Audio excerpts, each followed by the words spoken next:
करते हैं। प्रसंग चल रहा है, समय है, समय ये परिवर्तित होता रहता है। भगवान की दो प्रकार की शक्तियां हैं, एक दैवी शक्ति, एक आसुरी शक्ति। जैसे दैवी शक्ति को भगवान का बल मिलता है, ऐसे ही आसुरी शक्ति भी भगवान के ही बल से बली होकर के वो दैवी शक्ति के ऊपर आक्रमण करती है। ये उनकी लीला है। कभी कभी आसुरी शक्ति इतनी बलवान हो जाती कि दैवी शक्ति को भी जो कष्ट हैं, विपत्तियां हैं, उनको सहना पड़ता है, पर विजय दैवी शक्ति की ही होती है। पक्ष भगवान दैवी शक्ति का ही लेते हैं। कोई भी इस मृत्युलोक में जन्म लेकर के ऐसा नहीं हुआ कि जिसका एक जैसा समय चलता रहे। परिवर्तनशील है ये लोक। शब दिन होत न एक समान, परिवर्तन होता रहता है। अभी कुछ समय पहले ही देवराज इंद्र की आज्ञा से, भगवान की प्रेरणा से विश्वकर्मा ने दिव्य इंद्रप्रस्थ की रचना की। उनके राजा हुए युधिष्ठिर। मायासुर ने दिव्य सभा की रचना की। चारों भाइयों ने चारों दिशाओं पर विजय प्राप्त करके जो बड़ा ही दुर्लभ राजस्व यज्ञ है, वो यज्ञ संपादन किया। अवभृत स्नान यज्ञ की पूर्णता, बड़े बड़े ब्रह्म ऋषियों का स्वागत सम्मान सब, जहां स्वयं भगवान योग योगेश्वर श्री कृष्णचंद्र जो विराजमान है। देखो, एक समय ये जय ध्वनि हो रही, एक समय ये आया कि जहां कौरवों ने शकुनी को आगे करके धर्मराज युधिष्ठिर द्वित क्रीड़ा का कभी भी भाव नहीं किया। खेलने की तो बात जाने दो, पर क्षत्रिय धर्म है कि यदि ललकारा जाए तो कदम पीछे नहीं हटना चाहिए। और ये धर्म का ही अवतार है। जब सम्राट पद पर अभिषिक्त हो चुके हैं, थोड़ा तो गर्व होना चाहिए। पर देखो, ऐसे महापुरुष बिल्कुल गर्व नहीं। धृतराष्ट्र ने बुलाया, तत्काल आ गए। जुआ खेलो।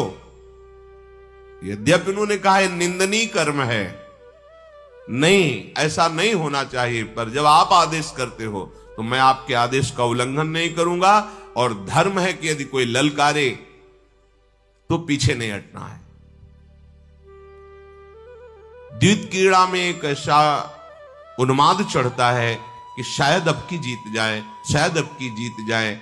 ऐसी ही प्रक्रिया में शकुनी प्रोत्साहित करता रहा युधिष्ठिर जी को। सब कुछ हार गए, यहां तक कि नकुल, सहदेव, भीम, अर्जुन और अपने आप को भी हार गए। तब शकुनी ने कहा, महाराज अब तो आपके पास कुछ नहीं बचा। एक धन है, अगर वो लगा दो तो सब वापस कर देंगे। द्रौपदी, यदि द्रौपदी को दांव में लगा दिया और तुम जीत गए तो सब वापस कर देंगे। और हार गए महाराज तो फिर द्रौपदी हमारी हुई।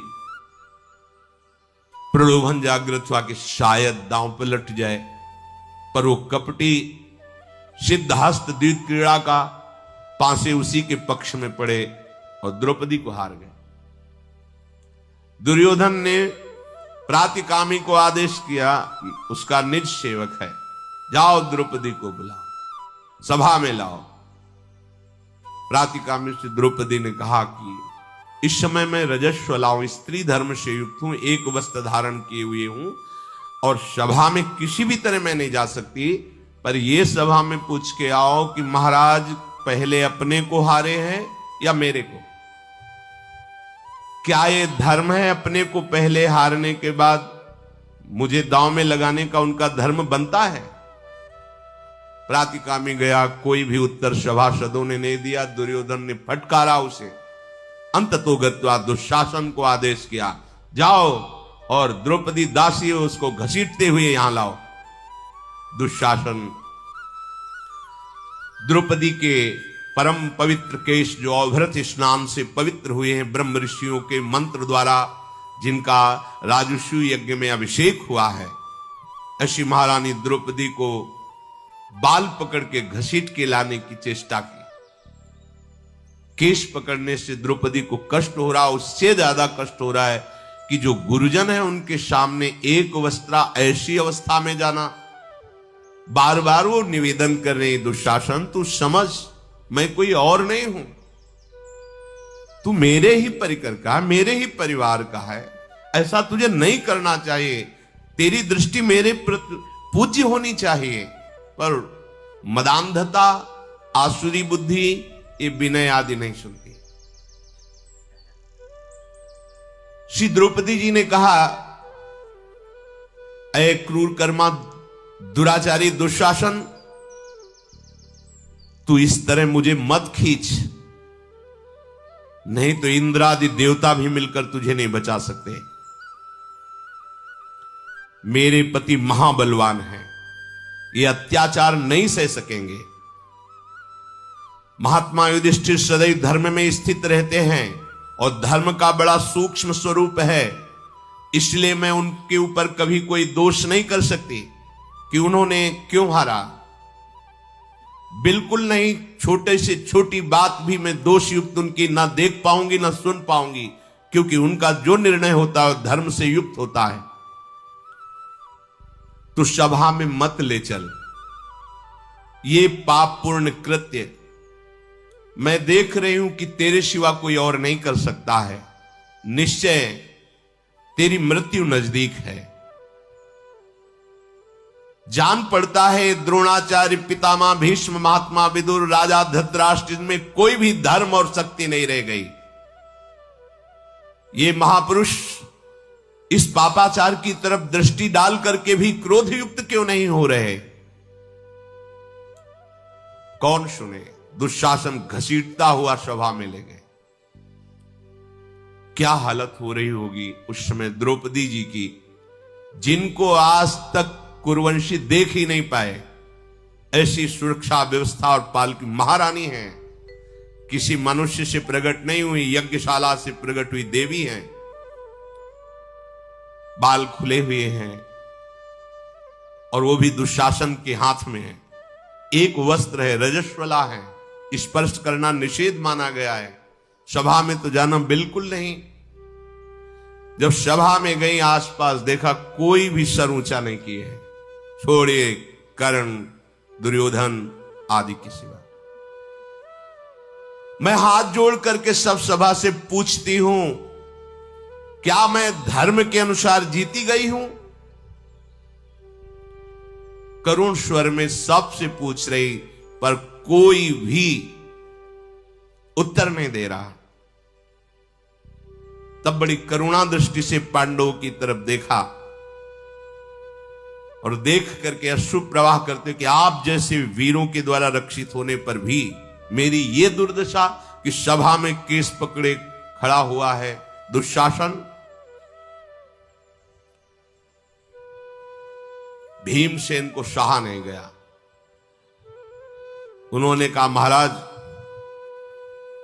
आपने हम भाइयों द्वारा जीती हुई संपूर्ण विश्व की भूमि को दांव पे लगा दिया, इंद्र जैसे सिंहासन को दांव पे लगा दिया, सब वैभव हमको भी गुलाम बना दिया, बर्दाश्त कर लिया।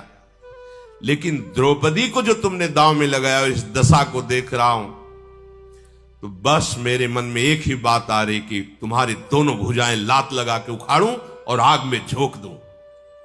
अर्जुन ने कहा, शांत रहो, ऐसे उद्दंडतापूर्ण वचन नहीं बोले जाते। महाराज धर्म से युक्त हैं, कहीं भी अधर्म का लेश नहीं है। भीम, तुम्हें ऐसे वचन नहीं बोलना चाहिए।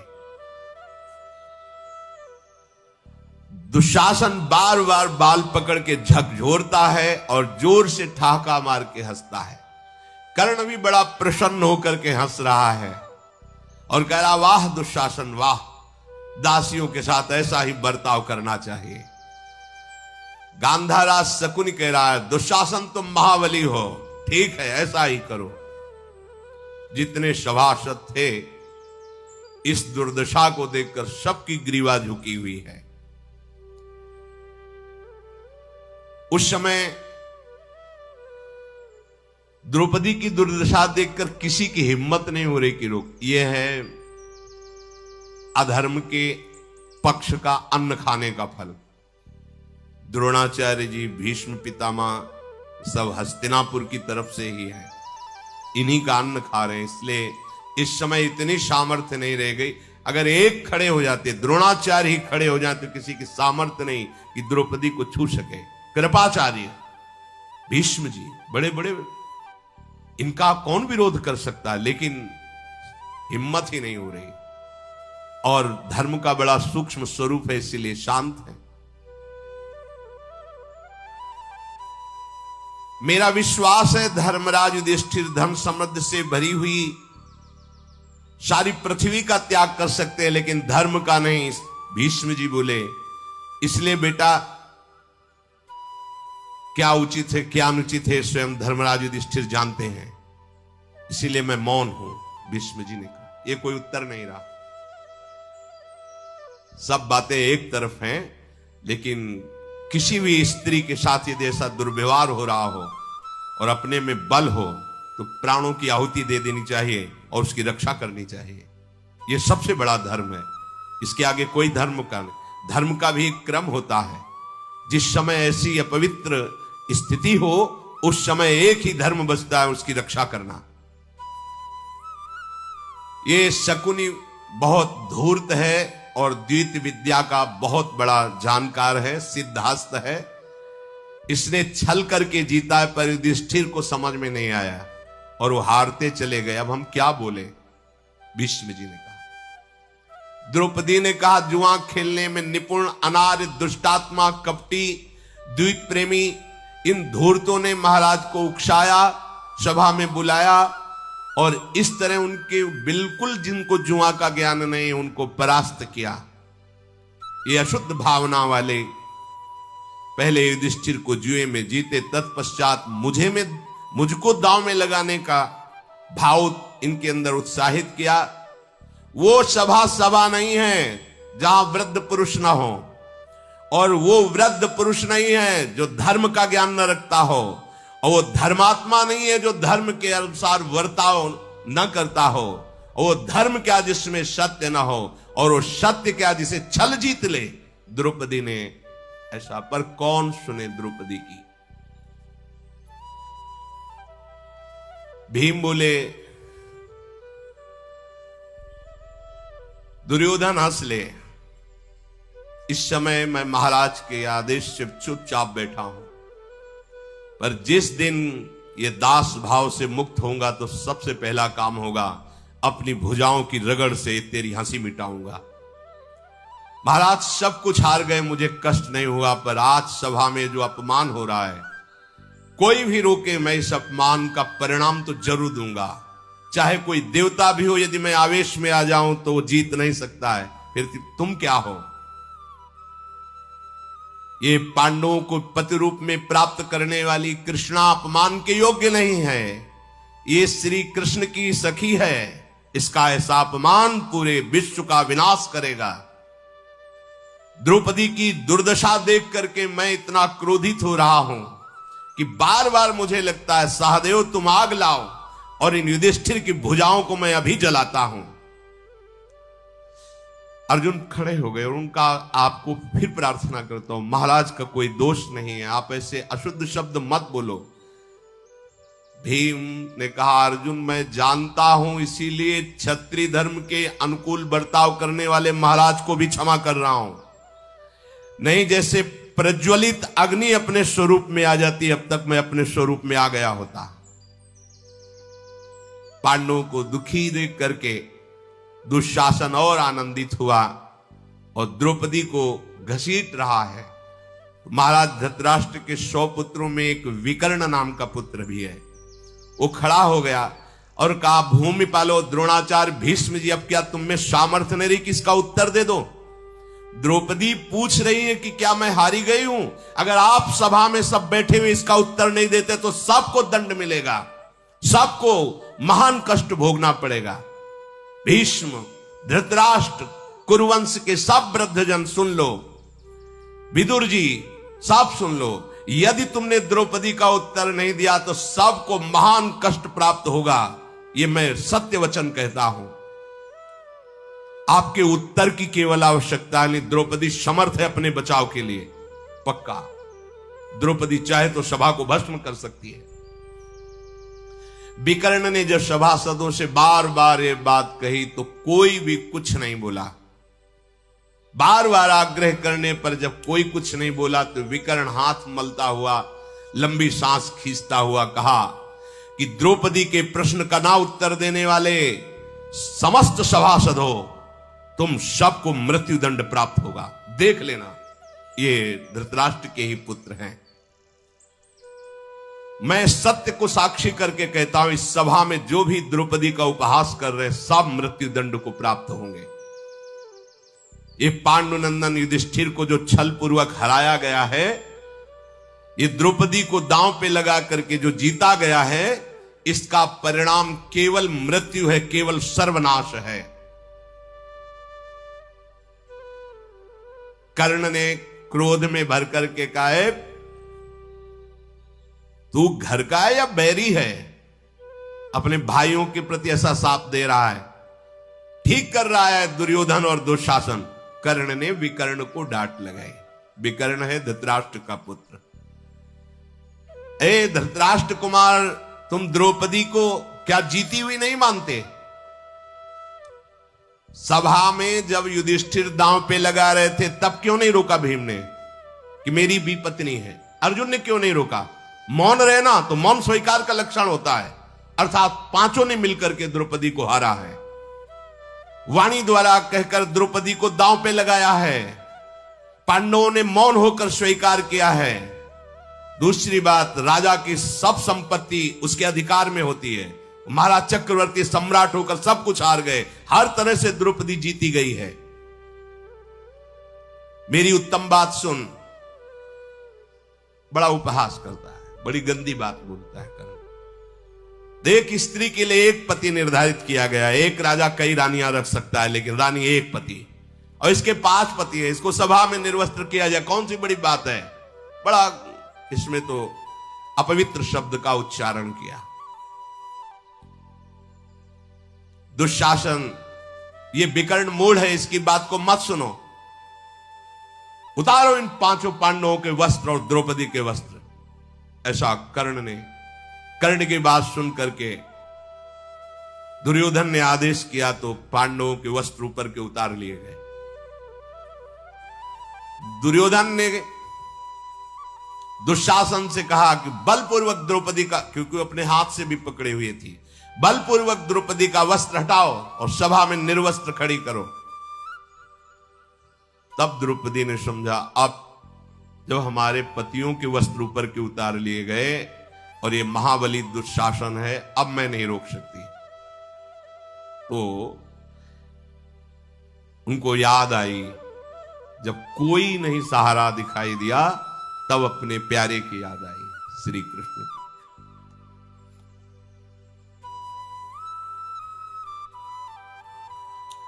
जीव की यही दुर्दशा है, वो पहले भगवान को याद नहीं करता।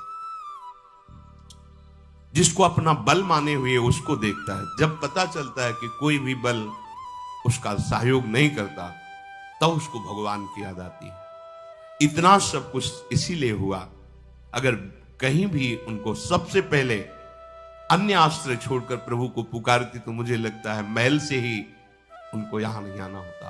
पर ये सब भगवत पार्षद हैं, ये करुणा करके दिखाते हैं हमारी जीव दशा को कि हम ऐसे ही हैं। हमें धन का बल होता है, भुजाओं का बल होता है, व्यक्तियों का बल होता है, पद का बल होता है। जब सब बल निर्बल हो जाता है तब सुनेरी मैंने निर्बल के बल राम। द्रौपदी ने हाथ से छोड़ दिया वस्त्र और ऐसे हाथ किया, गोविंदेति समाभाष्य कृष्णेति च पुनः पुनः गोविंद गोविंद कृष्ण कृष्ण। मनसः चिन्तयामास देवं नारायणं प्रभुं आपत्स्वभयदं कृष्णं लोकानां प्रपितामहम्। हे गोविंद द्वारिकावासिन् कृष्ण गोपी जनप्रिय कौरवैः परिभूता मां किं न जानासि केशव। हे नाथ हे रमानाथ ब्रजनाथार्तिनाशनम् कौर्णवार्णो मग्नां मामुद्धरस्व जनार्दन। कृष्ण कृष्ण महायोगिन् विश्वात्मन् विश्वभावन् प्रपन्नां पाहि गोविन्द कुरु मध्ये वसीदति। हे कृष्ण हे गोविंद हे द्वारिकावासिन, हे प्रभु, हे गोपीजनों के प्राण वल्लभ, क्या आप नहीं जान रहे इस समय मेरी क्या दशा है? हे नाथ हे रमानाथ हे ब्रजनाथ हे जनार्दन, इस कौरव रूप सभा में मुझे निर्वस्त्र किया जा रहा है, मैं डूब रही हूं, मेरी रक्षा कीजिए। हे सच्चिदानंद स्वरूप श्री कृष्ण, हे महायोगिन, हे विश्व भावन गोविंद, आप मेरी रक्षा करो, मैं आपकी शरण में हूं। तीनों लोकों के स्वामी श्याम सुंदर, हे श्री कृष्ण, आप पधारिए, मेरी रक्षा कीजिए। शांत सब छोड़।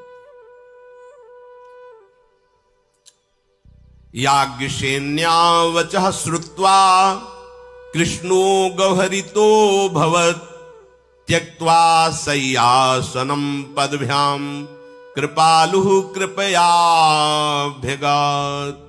कृष्णं च विष्णुं च हरिं नरं च त्राणाय विक्रोशति याज्ञसेनी।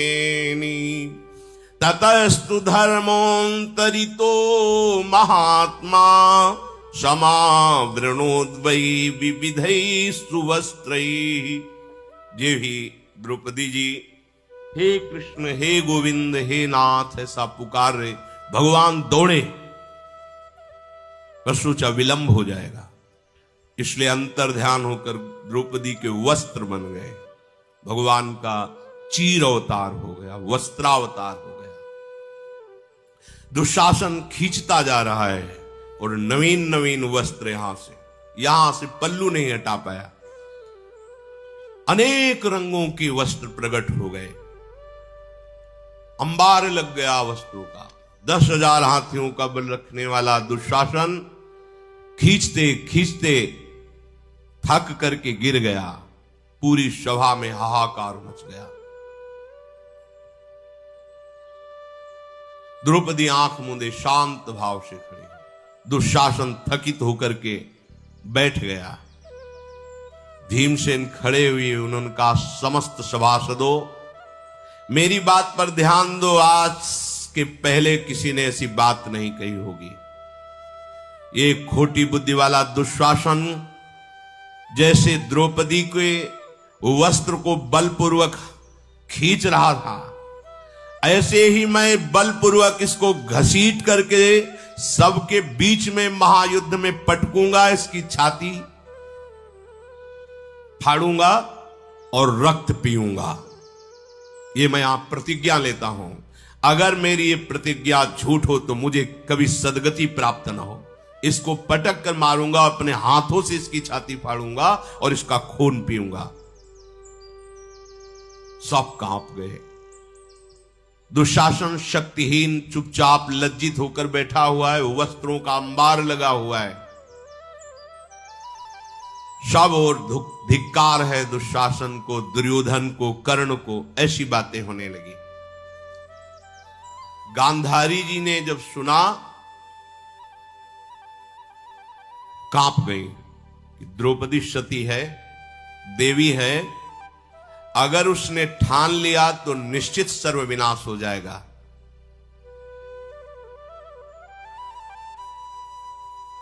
गांधारी जी दौड़ करके धृतराष्ट्र के पास आए और कहा भी तुम्हारी बुद्धि काम नहीं कर रही। अगर आप द्रौपदी को प्रसन्न नहीं किए तो अगला कदम होगा ये सारी सभा भस्म हो जाएगी। द्रौपदी की क्रोधाग्नि से मैं जानती हूं सती का कितना बल होता है। अगर उसने रोष दृष्टि कर ली तो सब भस्म हो जाओगे। महाराज धृतराष्ट्र, आप जल्दी से जल्दी द्रौपदी को प्रसन्न कीजिए।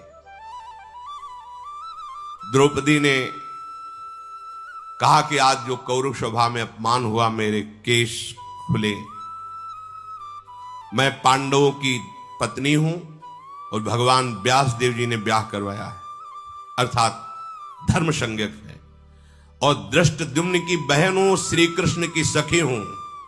आज के बाद एक केस खुले ही रहेंगे। जब तक कौरव वंशियों का खून इसमें नहीं लगेगा तब तक आज के बाद कभी केश नहीं बांधूंगी। द्रौपदी जी ऐसा बोल ही रही थी कि गांधारी ने फिर कहा सावधान हो जाओ। अभी मैं कह रही हूं कि मना लो द्रौपदी को, नहीं तो सर्वनाश हो जाएगा। अर्जुन ने कहा कि मैं धर्म में बंधा हुआ हूं, फिर भी यदि महाराज युधिष्ठिर आज्ञा कर दे तो अभी पूरी सभा को अकेले में परास्त करूंगा। पर मैं प्रण लेता हूं, कर्ण तुमने गलत शब्द उच्चारण किया द्रौपदी के प्रति, अब तुम्हें कोई बचा नहीं सकता। मेरे बाणों द्वारा तुम्हारी वही जबान काट करके मैं गिराऊंगा। प्रतिज्ञा करता हूं मुझे कभी पुण्य लोक प्राप्त ना हो यदि मेरे द्वारा कर्ण का वध ना हो। मैं कर्ण तुम्हें मारूंगा। ऐश्वर्य मद में मोहित दुर्योधन तिरस्कार करते कहा, हाँ हाँ भीमसेन मुझे मारेगा, तुम कर्ण को मारोगे। अभी तो देखो सर उठाने की हिम्मत नहीं, तुम हमारे दास हो। क्रोध से वो आविष्ट हो रहे हैं। धृतराष्ट्र जी, गांधारी जी वहां सभा से उठे। जे ही उठे सोई एक सियार के हुआने की आवाज आई और बहुत से गीध आकर के उस सभा के ऊपर बैठ गए। ये अशुभ सूचना है। विदुर जी ने कहा, समझ गए महाराज, ये गीध और सियार आपको क्या उत्तर दे रहे कि अब आप कुछ भी कर लो, जल्दी से द्रौपदी को प्रसन्न करो, नहीं तो तुम्हारे वंश का विनाश निश्चित है। गांधारी जी ने विदुर जी से कहा कि द्रौपदी से बोलो शांत हो जाए, महाराज कुछ बात करना चाहते हैं। धृतराष्ट्र ने सभा में कहा, रे मंद बुद्धि दुर्योधन, तू जीता हुआ क्यों नहीं मर गया? मुझे ऐसा दिन देखना पड़ा। ये ऊपर की बात है इनकी। पांडव भी तो मेरे पुत्र हैं, पाप पूर्ण बर्ताव करने में तेरे को शर्म नहीं आ रही? अब तू अपने बंधु बांधवों को बचा ले, ये दुष्टता बंद कर।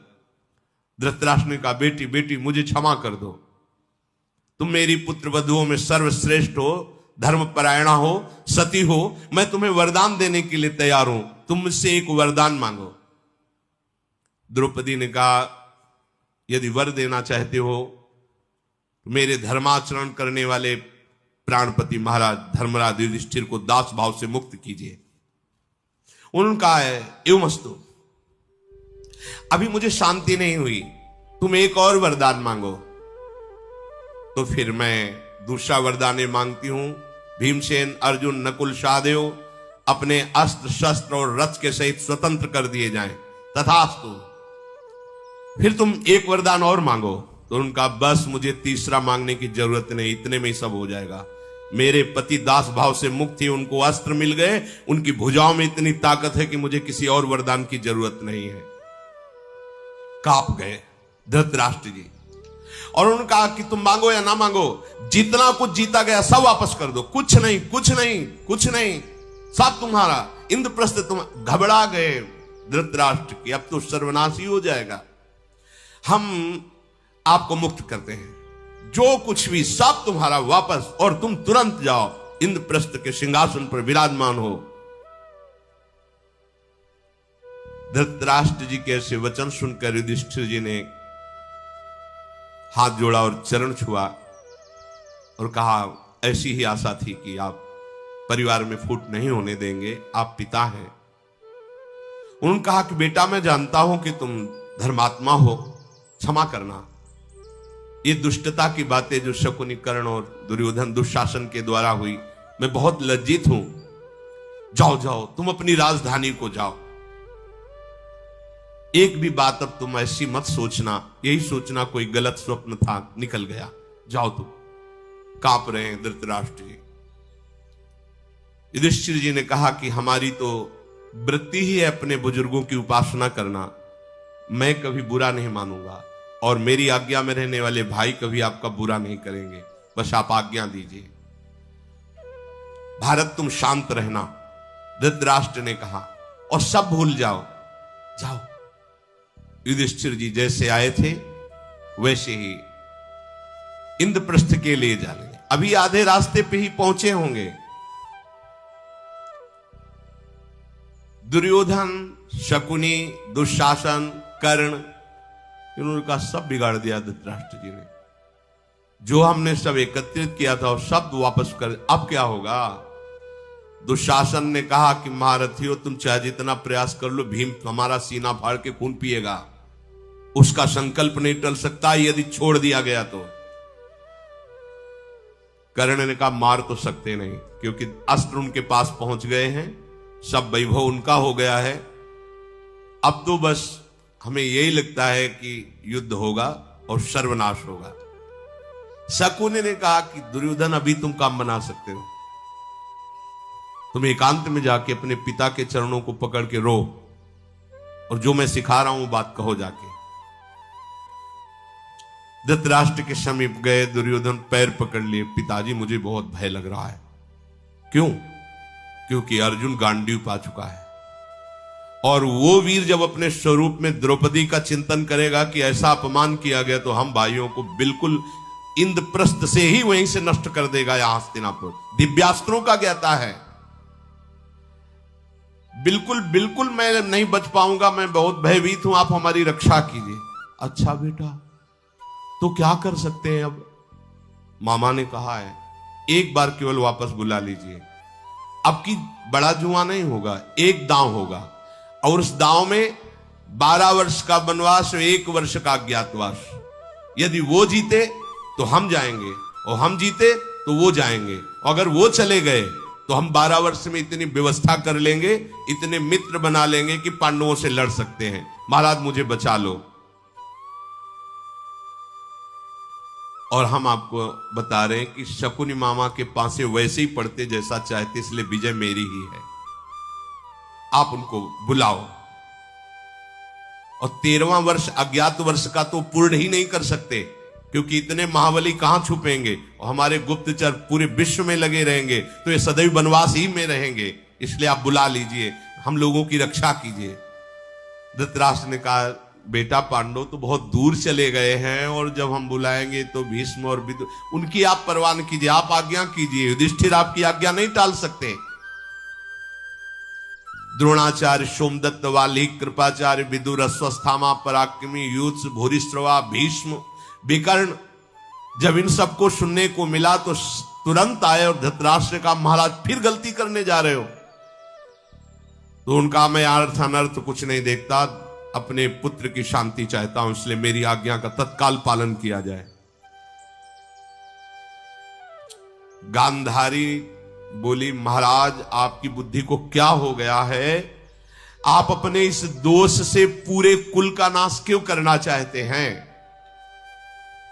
धृतराष्ट्र ने कहा मैं इस समय किसी और पर दृष्टि नहीं रख रहा हूं, केवल दुर्योधन पर रख रहा हूं, मुझे उसकी रक्षा करनी है। यह होता है भगवान का विधान। चाहे जितनी दूर चले गए हो महाराज, आपका आज्ञा पाते ही धर्मराज वापस आ जाएंगे। युधिष्ठिर कभी आपका आदेश उल्लंघन नहीं कर सकते, इसलिए आप भेजो। तुरंत प्रातिकामी जिसको द्रौपदी को लाने के लिए भेजा, उसको भेजा। वो जाके बोला महाराज आपके दर्शन करना चाहते, तुरंत वापस बुलाया है। अर्जुन समझ गए फिर कोई चाल है। महाराज युधिष्ठिर ने कहा यदि पिताश्री ने आज्ञा की है तो राजा भी हैं, हमारे बड़े पिता भी हैं, आज्ञा उल्लंघन, फिर मोड़ लिया। वैसे ही सेना और सभा के साथ आए। रास्ते में पूछा प्रतिकामी से, तुम जान पाए हो कि किस काम के लिए बुलाया है? बोले मुझे लग रहा है कि जुआ खेलने के लिए बुलाया है। पांडुनंदन युधिष्ठिर अपने भाइयों के साथ पुनः वापस आ गए। महारथी युधिष्ठिर जी ने प्रवेश करके चरण छुए धृतराष्ट्र, क्या आज्ञा है पिताश्री? तो शकुनि ने कहा, जो आज्ञा हम बता देते हैं, आओ सामने आके बैठो, आकर के हमसे द्वैत क्रीड़ा करो। अब एक ही दांव लगेगा महाराज, यदि इसमें जो हारेगा उसे 12 वर्ष का वनवास, 1 वर्ष का अज्ञातवास, राजसी पोशाक छोड़कर मृगचर्म धारण करके वनवास में रहना होगा। 13वां वर्ष ऐसा अज्ञातवास कहो कि कोई जाने ना, अगर जानकारी में आ गया तो फिर 12 वर्ष का वनवास, 1 वर्ष का अज्ञातवास। अगर हम जीते तो द्रौपदी के साथ 5 पांडव तुम जाओगे, और अगर हम हारे तो कौरवों के साथ हम जाएंगे। 13वां वर्ष बहुत सावधानी से व्यतीत करना होगा, जिससे कोई जान भी ना पावे। युधिष्ठिर जी ने सब भाइयों की तरफ देखा कि विधान प्रतिकूल ही है, मैं ना कर नहीं सकता। धृतराष्ट्र जी ने बुलाया इसलिए आज्ञा उल्लंघन नहीं। कितना धर्म है! इसका मतलब है अब हमें 12 वर्ष वनवास भोगना ही है। सभासदों ने हाथ उठा करके कहा कि बिल्कुल मत खेलना युधिष्ठिर, ये छल का कपट द्यूत है।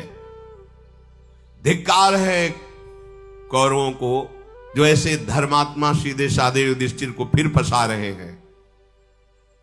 युधिष्ठिर जी परिणाम जानते हुए भी धृतराष्ट्र की आज्ञा से पुनः बैठ गए। उस समय यह विधान ही समझा जाए कि युधिष्ठिर जी ने विरोध नहीं किया। क्या ऐसे विचार करना चाहिए कि इस तरह पर वो भगवान की लीला होती, विधान होता है। शकुनि ने हाथ में पाशा लिया और वो सिद्ध हस्त है। तो महाराज तैयार हो? युधिष्ठिर जी ने कहा हां। जे ही चला तो दांव उसी के पक्ष। लो महाराज मैं जीत गया, सभा देख ले मैं जीत गया।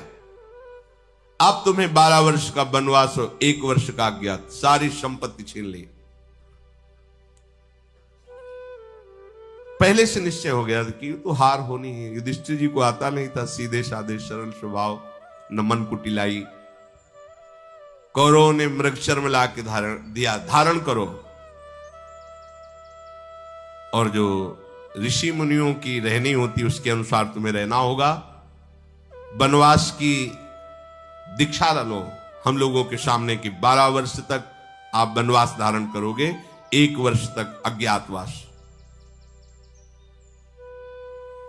वनवास के लिए मृगचर्म धारण किया और कहा हमारे अस्त्र शस्त्र दे दो, क्योंकि वन में रहना है। तो उन्होंने अस्त्र शस्त्र दे दिए। धृतराष्ट्र पुत्रों, भूमंडल का एक छत्र राज्य तुम्हें प्राप्त हो गया है, और हमें पराजित ही नहीं भारी विपत्ति में तुम लोगों ने डाल दिया है। पर मैं जरूर कहता हूं कि निरपराध हमको दंड देने वाले तुम लोगों की दुर्गति पक्की। मैं नहीं चाहता था कि तुम्हारे को कष्ट मिले। तो दुशासन ने हंसी उड़ाया और कहा, अरे बैल बैल जा जा तू। भीम को देख करके,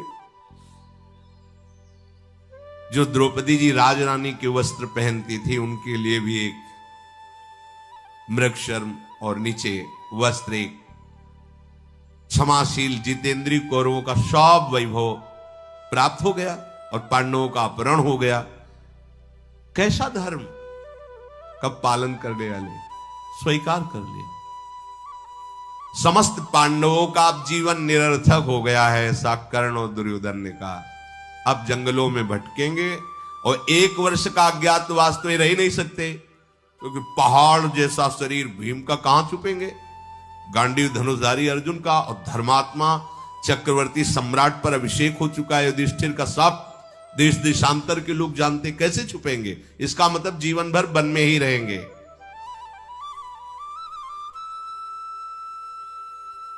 कर्ण ने, दुर्योधन ने कहा कि हां, कुल भीलों से भी गिरे हुए अब तुम लगते हो, तुमसे अच्छे कोल भी लगते हैं।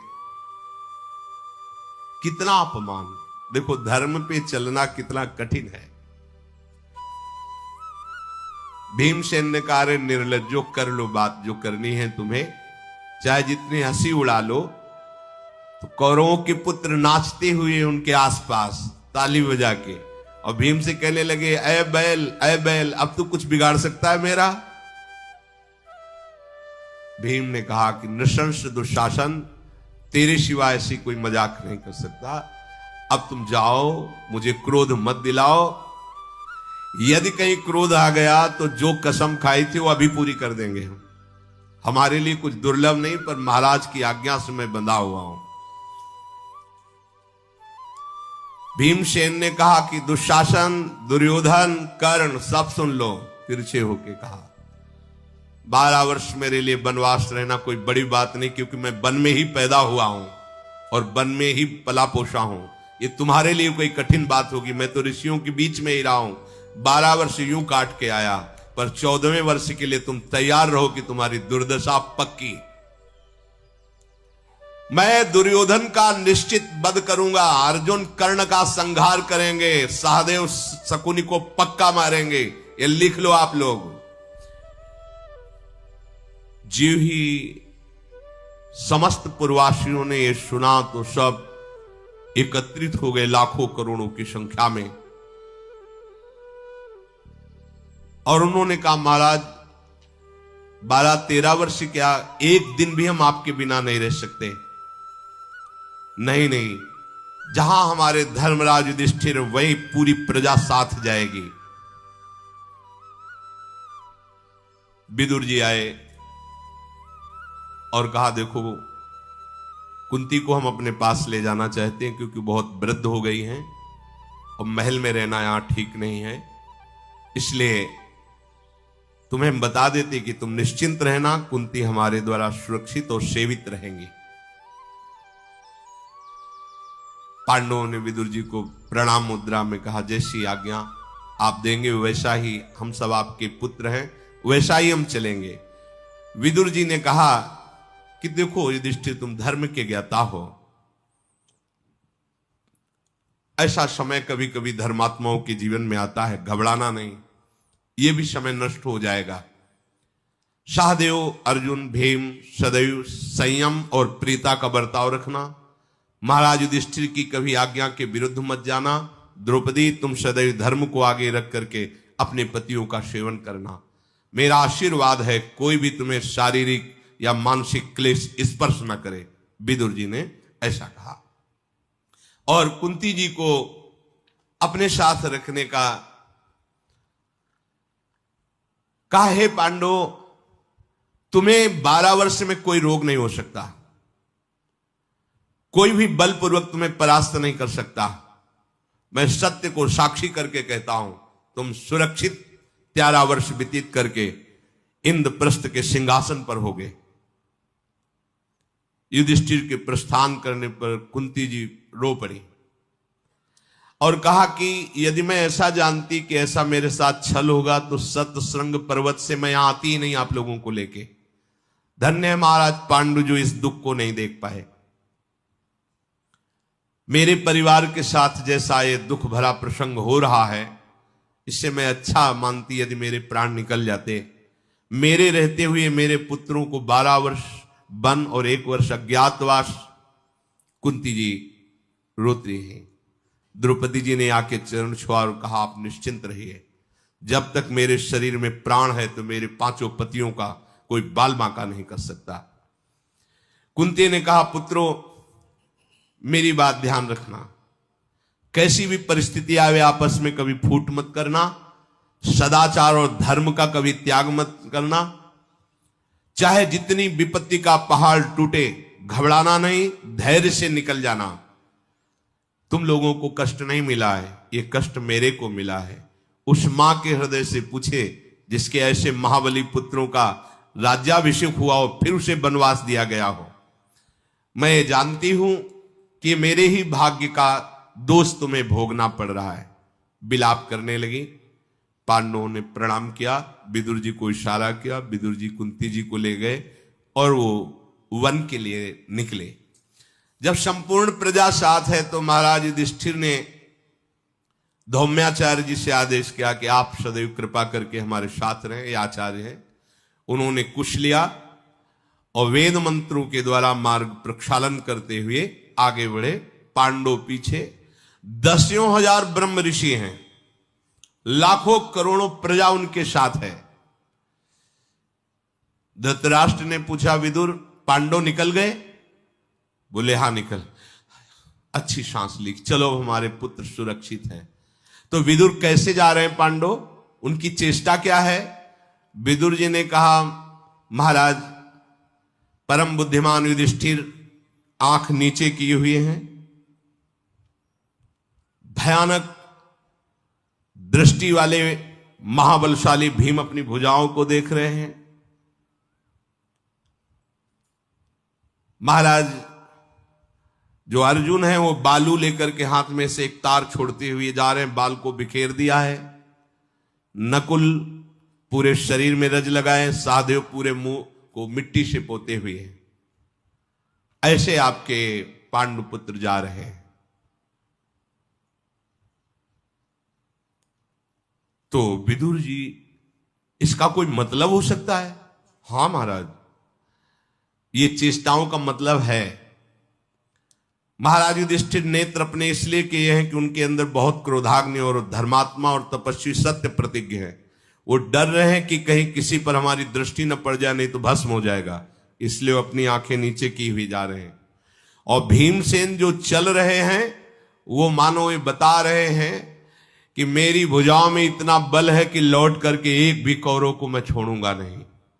और अर्जुन जो बालू बिखेरते हुए जा रहे हैं कि मैं ऐसा बाण संचालन करूंगा जैसे बालू का तार नहीं टूट रहा है, ऐसे बाणों की वर्षा करके तुम्हारे पक्ष में भी जो होंगे उनका सर्वनाश कर दूंगा। सहदेव अपने मुंह में मिट्टी पोत कर इसलिए जा रहे हैं कि कौरव वंशियों, तुम समझ रहे हो कि मैं बहुत उन्नति को प्राप्त हो रहा हूं, तुम्हारे मुंह पर धूल पड़ेगी, संपूर्ण लोग तुम्हारी निंदा करेंगे। और नकुल इतने सुंदर हैं, उन्होंने अपने शरीर पर पूरे धूल इसलिए लगा रखी कि कोई मेरे पर आकर्षण न कर पावे, ऐसा। और द्रौपदी ने एक वस्त्र धारण करके बाल बिखेर लिए हैं, क्योंकि उनका व्रत है कि जब तक उनके बाल रक्त से युक्त दुशासन के नहीं होंगे तब तक वो बंधेंगे नहीं। और दूसरा भाव ये कि आज मैं जिस दशा को प्राप्त हूं, ऐसे कौरव की पत्नियां जब बाल बिखेर कर 100 पर रोएंगी तब हम अपने बाल बांधेंगी। धृतराष्ट्र घबरा गए और उन्होंने कहा, विदुर जी अब कोई उपाय हो सकता है जिससे ऐसा हो?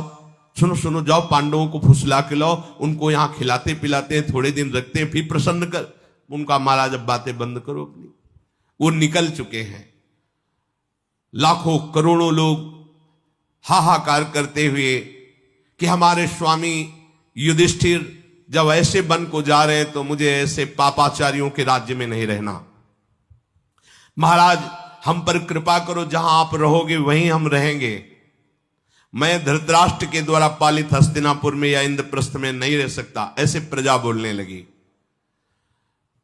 देवर्षि नारद जी उसी समय प्रकट हुए और पांडवों से कहा, बिल्कुल चिंता मत करना, विश्व के जितने ब्रह्म ऋषि हैं वो सब आप पर कृपालु हैं। और मैं ब्रह्म तेज को धारण करने वाला त्रिकालदर्शी महात्मा हूं। मुझे पूरा दिखाई दे रहा है। तुम्हारे 13 वर्ष ठीक से व्यतीत होंगे और 14वें वर्ष में तुम राज सिंहासन पर होगे। इसलिए तुम बिल्कुल दुखी न हो। समस्त ब्रह्म ऋषियों का आशीर्वाद और सहयोग तुम्हारे साथ है। ऐसा कहकर नारद जी अंतर्धान हो गए। समस्त प्रजा जो साथ चल रही तो महाराज युधिष्ठिर ने कहा कि देखो, हम आपसे प्रार्थना करते हैं, जैसे बने वैसे तुम 13 वर्ष निर्वाह करो। वन में तुम हमारे साथ मत चलो। मैं तुम्हें शपथ दिला के कहता हूं कि हमारी इस कसम को और आज्ञा को पालन करो। कोई भी प्रजा हमारे साथ नहीं चलेगी और सब सुख पूर्वक रहो। महाराज धृतराष्ट्र तुम्हारे ऊपर किसी भी तरह का विरोध भाव प्रकट नहीं करेंगे। अब 10,000 ब्रह्म ऋषियों से घिरे हुए प्रजा तो प्रणाम करके वापस हो जाती है। महाराज युधिष्ठिर, भीमसेन, अर्जुन, नकुल, सहदेव, द्रौपदी और धौम्याचार्य जी ये वनवास के लिए आगे पदार्पण करते हैं। शेष चर्चा आगे। श्री राधा वल्लभ लाल की जय।